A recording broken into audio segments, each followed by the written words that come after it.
Welcome back to our basic solar setup video series.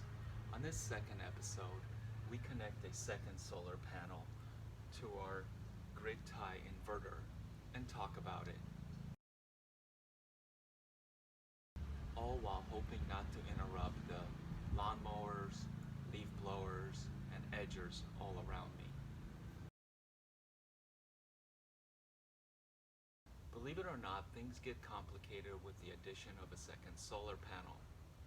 But before we discuss all these issues, let me get something off my chest. Electronics versus electricity.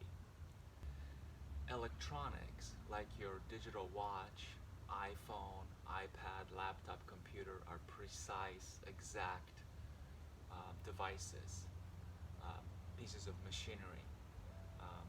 Unlike electricity, which oftentimes is explained using water as a metaphor. So electricity is dynamic, electricity is fluid, and you may have seen this, observed it, when measuring your voltage out of the outlet. Maybe you've put your meter on and saw that instead of 110, it's 106 or 115. Instead of 120, it's like 122 or 119.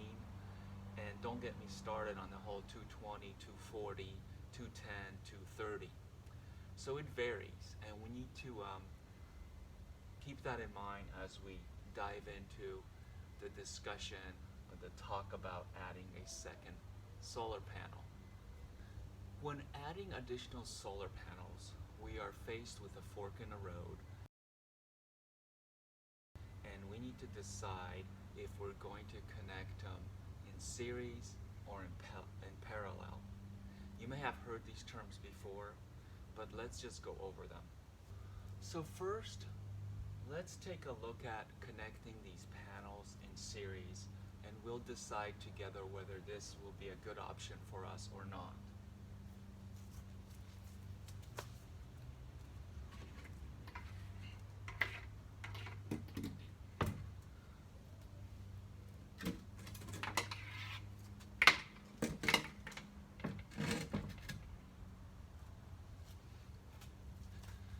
Alright, so I've turned these panels around so we can get to their cables, alright? Simple enough, each one has a positive and negative. So, in our first video, we used an extension cord and we simply plugged one panel in. So, how do we connect them in series using one extension cable? Can it be done, and how do we do it? Alright. To do that, it doesn't matter which end you grab first, okay? Here, I believe I have the positive. So we connect the positive of one solar panel to the other, just like so. And then we take the other two leads and connect them to our extension cable. And there we have it. Simple as that. We would take the other end, which happens to have our DC power meter on it, and just like in the prior video, we would screw it on to this inverter. Now, would that work? Why or why not?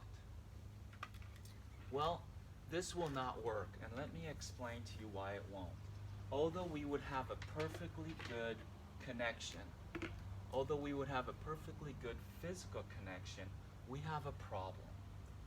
If we look at the specs of these panels,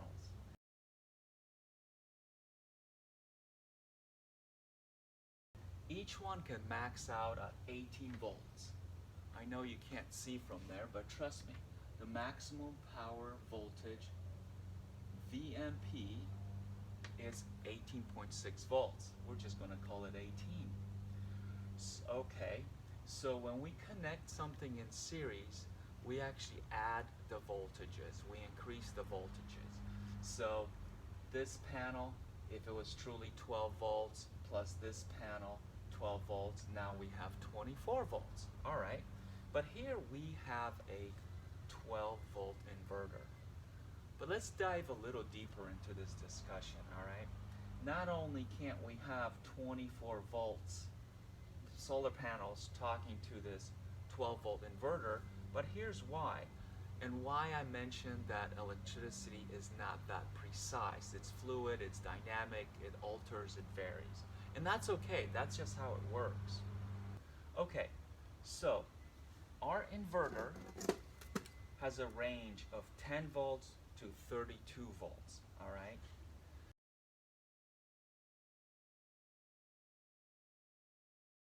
So that sounds good on the surface. All right, it can handle up to 30 volts. Here we have a 12 volt panel plus a 12 volt panel. That's 24 volts. We're fine. We're under 30 volts, right? Wrong. These panels are called 12 volt panels. However, they can go up as high as 18 volts. So if we were to plug them in and if each one was only pushing 12 volts, we'd be fine. But these will spike, they will alter, they will fluctuate, all right? So as soon as this one reaches 15 volts and this one reaches 15 volts, we're already at 30, the max. As soon as one goes to 16, we're at 31 volts. This inverter will shut down. Now, as if these are maxing out, even for a brief second, at 18 each, that's 36 volts. That's outside the scope, the spectrum of this inverter. So we cannot connect to 12 volt solar panels in series, all right? We cannot do that with this inverter. Now, they do make the same inverter in a 24 volt version. That one has a higher range of voltage. I believe it's something like 24 to maybe 50 volts or 60 volts. So we could just buy that inverter and then run these in series. That is possible, okay?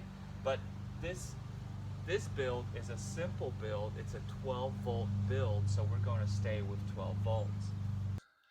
Okay, so we learned that we cannot connect these solar panels in series because that will add up the voltages. So two 12 volt solar panels will give us 24 volts, and if they max out at 18, that will be 36, too much for this inverter.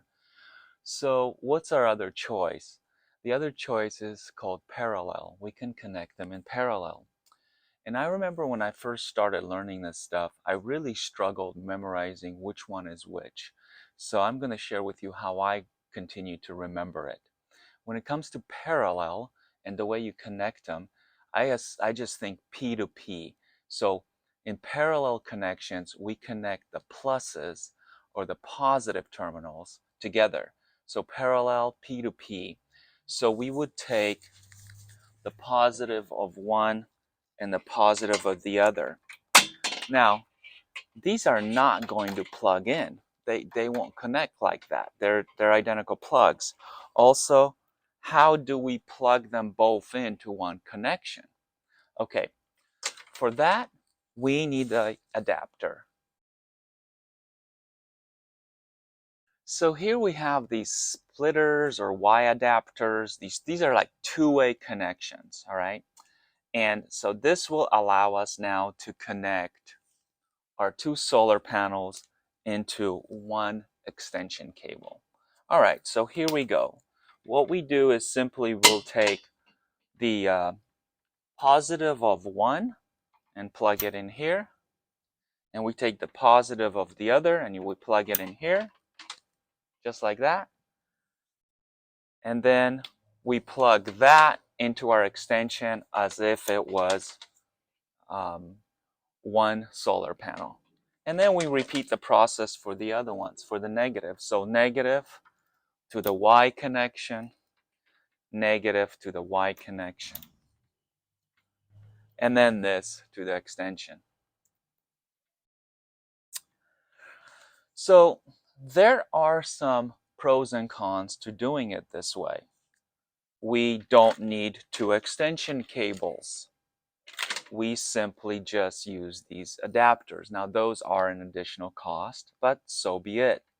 Well, let me share a tip with you when it comes to these two ways, because they make a three-way and they make a four-way. All right. When connecting two panels, I just like to use a two-way and not a three-way. You might be thinking, well, down the line, I want to go to 3 panels or 4 panels. And I get that. But from troubleshooting perspective, if we were to use a 3-way here, one would be not connected. And that's fine and dandy with maybe 2 panels sitting here on the ground or on your lawn. But if you put them in the rafters, if you put them above the patio cover, at a glance, you would want to be able to tell if everything's connected. And you'll always have 1 or 2 loose connections or these plugs going nowhere. And that gets confusing because you might think sometimes things may not be working right and you won't know because anytime you look up there and you see a loose connection dangling, a loose plug dangling, you'll just think, that's one of the extra ones because, I have more adapter connections than actual panels. But what if something comes unplugged? You won't know. Anyway, so that's just a tip. Okay, so at this point, we could connect our meter that has both panels going into it, connect it to our inverter, and plug it into the wall, and everything would work, okay? But there is another way to also wire them up, and that's something I want to talk about next. So let's remove this.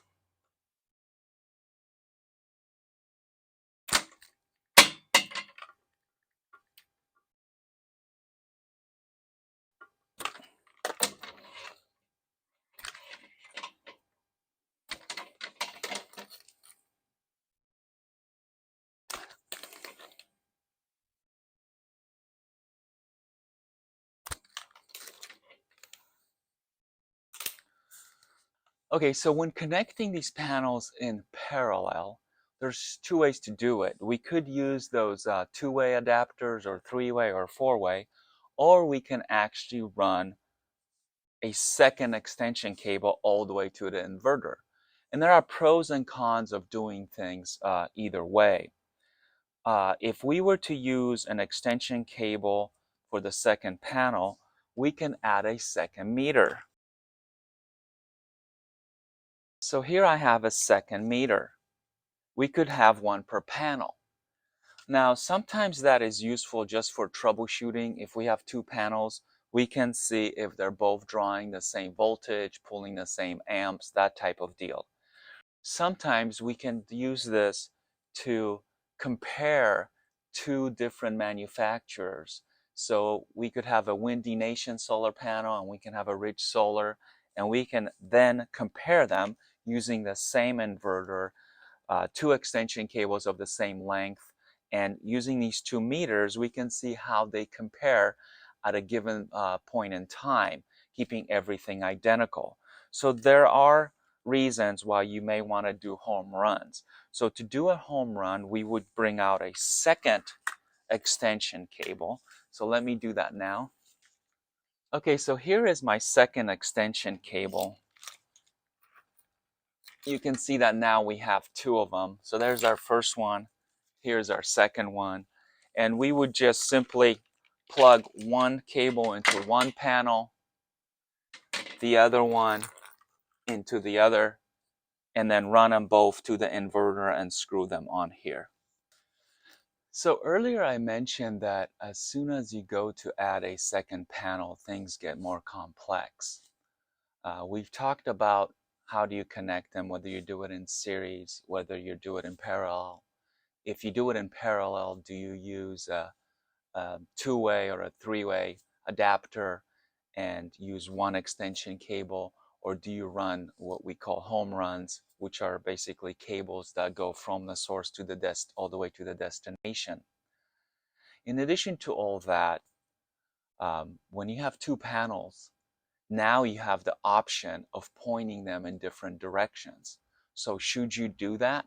For example, you want to point one east and the other one south. Well, that is not recommended, not with our what I call dumb inverter, okay? When it comes to multiple panels, using a grid tie inverter, such as the one I am using, we want to point both panels or all panels always in the same direction. The topic of which direction north, south, east, or west you point your panels is worthy of its own video. And you can search YouTube and find some really great videos.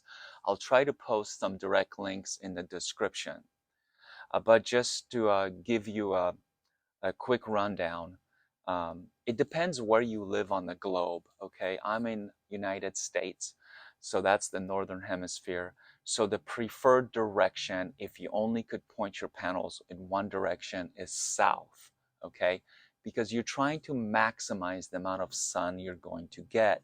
If you live in a different hemisphere, then it's going to be different. Now, so south is your number one choice. And based on my experience, my second choice would be west. Okay. But I've watched the sun rise and then set, and it goes all the way from east, south to west. So if you have one panel or two panels and they're not bolted down, you can actually do what I call chasing the sun.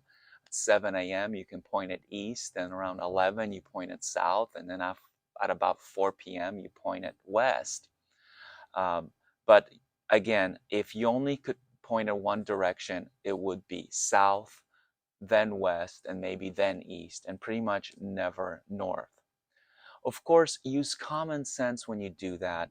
If you live in a one-story house, and there's a big 2 or 3 or 4-story house directly south of you, and it blocks all your southern sun, then obviously you're not going to point your panel south just because some dude on YouTube told you to do so.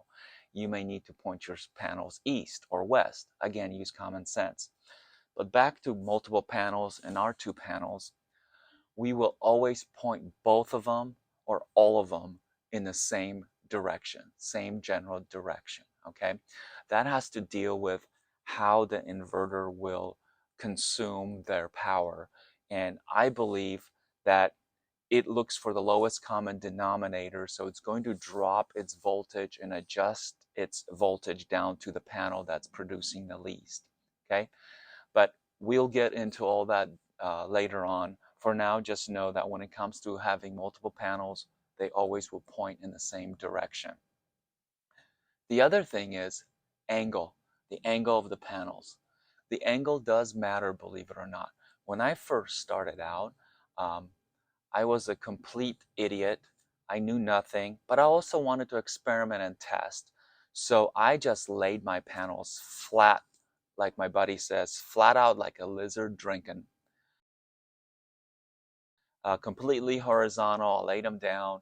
My silly, small pea-sized brain thought, these panels are 2 feet wide by 3 feet long. That's a drop in the bucket. And when you're looking at planet Earth from space, when the sun's looking down at us, this is not even a minute speck. So what does the angle make a difference? Does the angle make a difference? It does.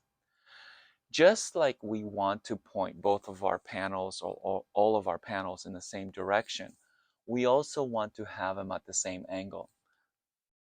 This is why I'm displaying them at different angles. This would be a bad idea depending on where the sun is in the sky at the time of day or really part of the season. We talked about directions. Well, the angles change throughout the seasons. That's again, thank you, Mr. Crow.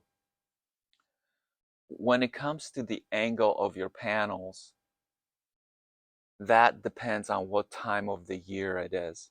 And we want them flat or flatter in the summertime. The sun is more directly above us, so we want them flatter. Now, that doesn't mean, completely flat or 5 or 10 degrees. I think the magic number may be somewhere around 20 degrees. And I think they start going more vertical up to maybe 45 degrees in the fall. And in the winter time, we may actually be even more vertical at about 60 degrees because the sun is closer, lower to the earth at an angle anyway. And so all that stuff, you can Google and YouTube and watch all the videos you want. There are some really good, really brilliant videos out there on all this stuff. For our purposes, this being a beginner series, We just want to know that the angle will be the same and that it ought to be the same for both panels or all of our panels. So this is a no-no. We would want them all to be at the same angle. Right now it's August. So in August, we would want them to be approximately like so, if not flatter maybe. So I say have fun with this project. You know, geek out as much or as little as you want. I have with me here an AccuRemote angle gauge, and I love this gauge. It's digital, so back to our electronics being precise. This is an electronic component. It is precise. It will tell us the actual angle. What I love about it is that it's magnetic, so that to me means a third hand or a third arm as I'm working on something, because I can just attach it and to some piece of metal. I usually work with metal, and it will stay and I can see what angle it's at. Of course, that doesn't help us with solar panels because most of them have aluminum construction, aluminum frames, but we don't need to permanently attach this to a panel to tell us what the angle is. We simply turn it on, we set it down, and here we can see that that's actually 40 degrees. Wow. So yeah, this is a bit more than 20. So yes, you don't have to use something like this. I'm just showing you another tool that you can use. And I didn't get this just for solar panels. I got this for something else that I was working on my vehicle. But anyway, if you want, you can use something like this to get an idea for what your angle of your panels is. If you make your own solar panel brackets or stands, then maybe you can put notches or Sharpie markers, you know, so that you know, okay, at this hole in this piece of metal, when I put the screw in here or the stopper, this is 20 degrees, this is 45 degrees, this is 60 degrees. All right, so let's throw these out in the sun and see how much sun we can catch. The beauty of using a small grid tie system is the flexibility you get, the portability of it. Here I'm using custom solar panel brackets, solar panel stands. This is from the highly desirable Black and Blue series, signature series. So another thing about solar panels that I didn't mention when it comes to 2 or more is try to use exact same solar panels. Okay, don't mix and match if you can avoid it.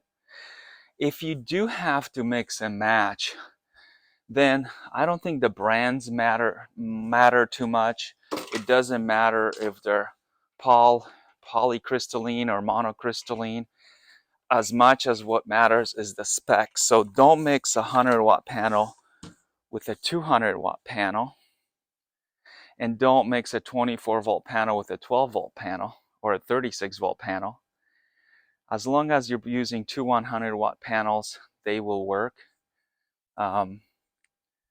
And just keep that within spec. So that was another thing of complexity when it comes to adding multiple solar panels, is that they're within the same spec. I've used mixed and match from manufacturers, sometimes deliberately, to test them, compare them. Okay, so I want to leave you with a top tip here.